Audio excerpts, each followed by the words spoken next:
முகமது ஸல்லல்லாஹு அலைஹி வஸல்லம் வரலாறு கேள்விப்படுகிறாங்க. எஸ் ஆயிஷா மீனா இமாம் ஹஸ்ஸான் நேர்கார்.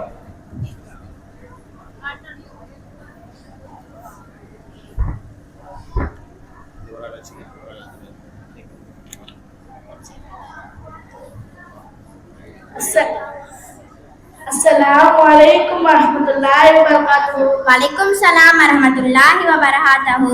முஹம்மது ஸல்லல்லாஹு அலைஹி வஸல்லம் அவர்களை பற்றி சில கேள்விகள் உன்னிடம் நான் கேட்க போகிறேன். நீ பதில் சொல்வியா? கேளு. உன்னுடைய நபியா? என்னுடைய நபி முஹம்மது ஸல்லல்லாஹு அலைஹி வஸல்லம் அவர்கள் ஆவார்கள். முஹம்மது ஸல்லல்லாஹு அலைஹி வஸல்லம் தந்தை, தாயார் மற்றும் பாட்டனார் பெயர் என்ன? முஹம்மது நபியின் தந்தை பெயர் அப்துல்லா, தாயார் பெயர் ஆமினா, பாட்டனாரின் பெயர் அப்துல் முத்தலீப். முஹம்மது ஸல்லல்லாஹு அலைஹி வஸல்லம் உலக மக்கள் அனைவருக்கும் நபியாக அனுப்பப்பட்டுள்ளார்களா?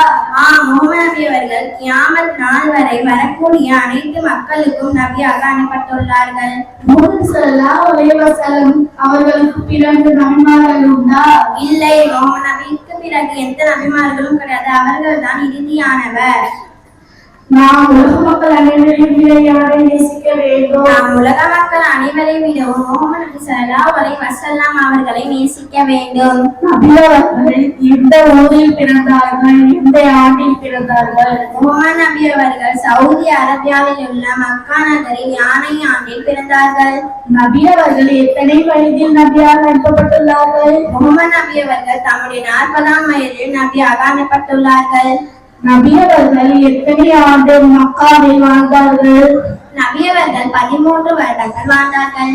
நபி அவர்கள் எந்த ஊரை நோக்கி ஹிஜ்ரத் செய்தார்கள்? நபி அவர்கள் மதீனாவை நோக்கி ஹிஜ்ரத் செய்தார்கள். நபி அவர்கள் ஹிஜ்ரத் செய்த பிறகு எத்தனை ஆண்டு மதீனாவில் வாழ்ந்தார்கள்? நபி அவர்கள் 10 வருடங்கள் வாழ்ந்தார்கள். நபி அவர்கள் எப்போது மரணமடைந்தார்கள்? நபி அவர்கள் தம்முடைய 63ஆம் வயதில் மரணமடைந்தார்கள். அல்ஹம்துலில்லாஹ், நீ எல்லா கேள்விக்கும் சரியாக சொன்ன. நம்முடைய தூதர் ஸல்லல்லாஹு அலைஹி வஸல்லம் அவர்களை பற்றி எல்லாரும் தெரிந்து கொள்ளணும். இன்ஷா அல்லாஹ். அஸ்ஸலாமு அலைக்கும் வரஹ்மத்துல்லாஹி வபரகாத்துஹு.